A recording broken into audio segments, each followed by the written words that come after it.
Joining us now, Congresswoman Nancy Mace. It's good to have you back on, Congresswoman. Okay, what do you make of this? We've got House Democrats, including Mike Thompson from California and John Larson from Connecticut, Lauren Underwood from Illinois. They want more government handouts to fix a problem Democrats created, high gas prices. They want gas stimulus checks, meaning rebate checks going to people at the gas pump. I thought, it's bad for the climate. Weren't Democrats against that? No, that's right. And what they're not realizing that part of the reason we have 40-year high record inflation at 7.9% over the last 12 months and 1% additionally just in January alone is because of record spending and higher taxes that we're all seeing everywhere we go contributes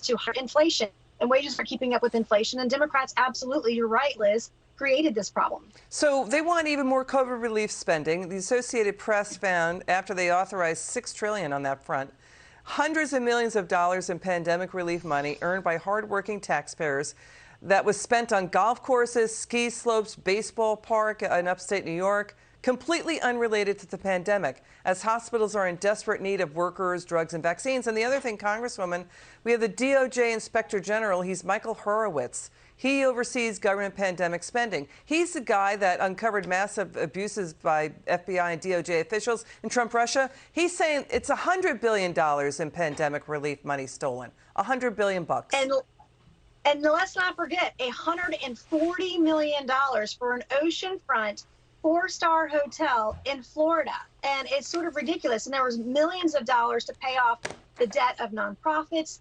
And this is one of the reasons that we're having this high inflation. And you add on top of it the infrastructure bill that had 42 new taxes in it, the Federal Reserve printing trillions of dollars.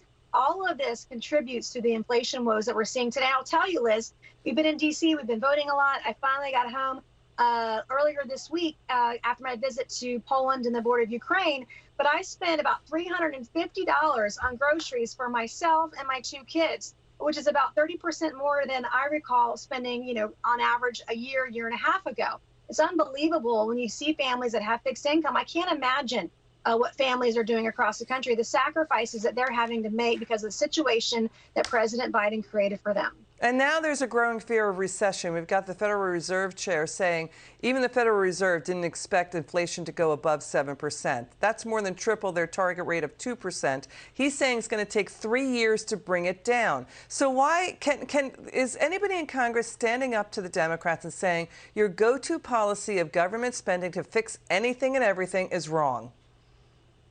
Well, really, it's very difficult because we're in the minority. Now, I believe we're going to win a majority in November. And when we do that, it will be time to have hearings. It'll be time to try to do what we can to reduce spending, to reduce taxes when we're in the majority. One of my biggest frustrations with both sides of the aisle is that they've both been guilty of raising taxes and of greater spending. So when we're in the majority, in a committee like Oversight that I sit on that has subpoena power, is going through and looking at where is this fraud? How did it happen? If there's $100 billion of fraud, let's find out who did it. And let's try and get some of those dollars back. And then let's find ways to cut spending, maybe look at the penny plan and try to balance the budget over the next couple of years. Let's try to reduce taxes for every working American and try to bring that kind of relief that we so desperately need right now.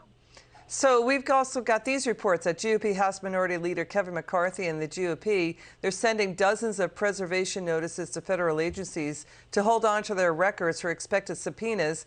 What do you think the GOP is going to do first if they take back Congress? They're going to probe the origin of COVID, the Attorney General going after parents, the Biden family's ties to overseas, like the Chinese Communist Party's senior-most intelligence community, or what? What are they going to go after?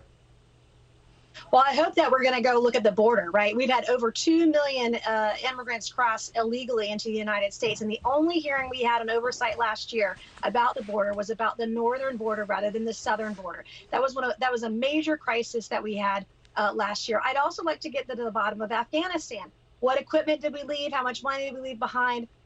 What can we learn from our mistakes from the last year, even last couple of years, especially when it comes to spending?